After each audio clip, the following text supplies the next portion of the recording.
Let me say a word about the heddle and how you use it and move it on the loom. Normally you'll be using both hands at the top of the heddle.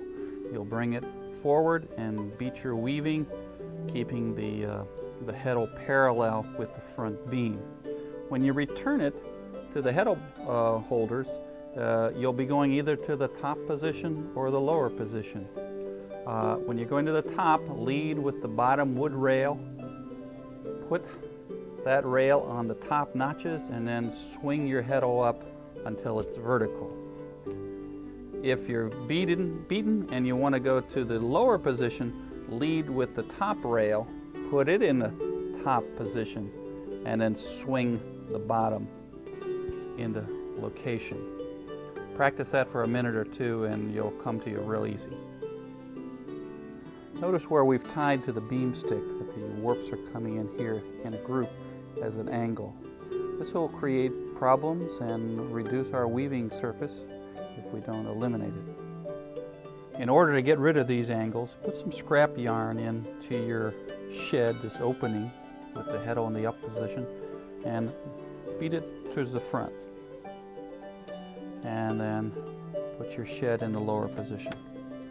If you still have angles, and we do here, we'll want to put additional scrap yarn in until these start to open up here in the back.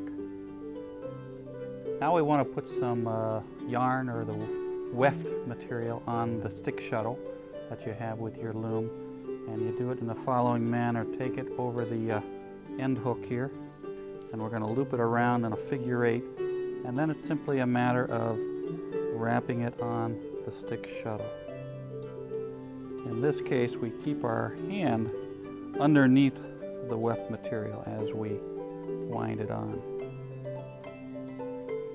You want to get enough on that you can do quite a bit of weaving without having to join ends, but you can't make this so large that it doesn't pass through the shed of the loom.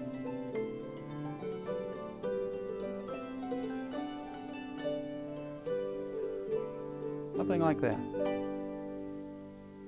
Now we're ready to weave. We put the front of the loom or the back of the loom with these legs up against the edge of a table. That's the best way.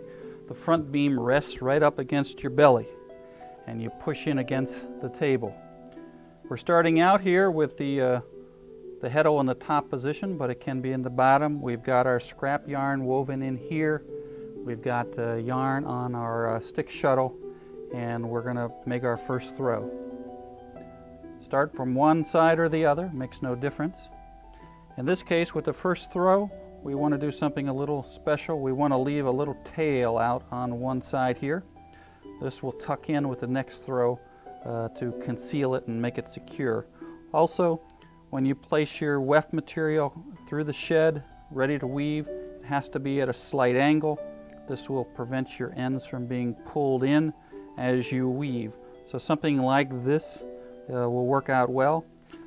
Bring your heddle forward and then put it in the lower position. Now what we want to do is tuck in this end piece over here, and we're ready to throw back in the other direction.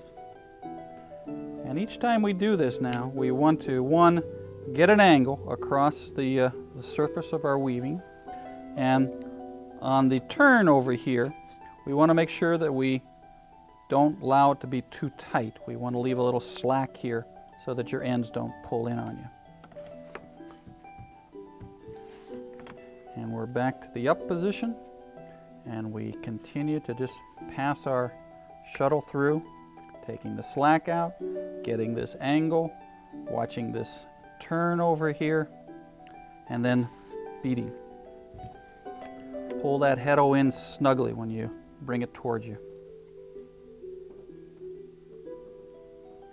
Back and forth, keep track of your heddle position. From the down position, we go to the up position. From the up position, you must go to the down position, or you'll have a defect in your weaving.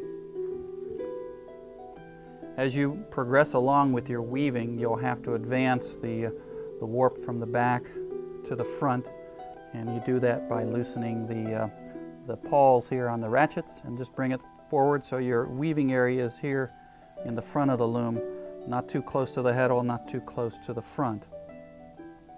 There's a lot about weaving that you'll need to learn, but we hope that with this short video you'll get comfortable setting up and using your Kromski Harp.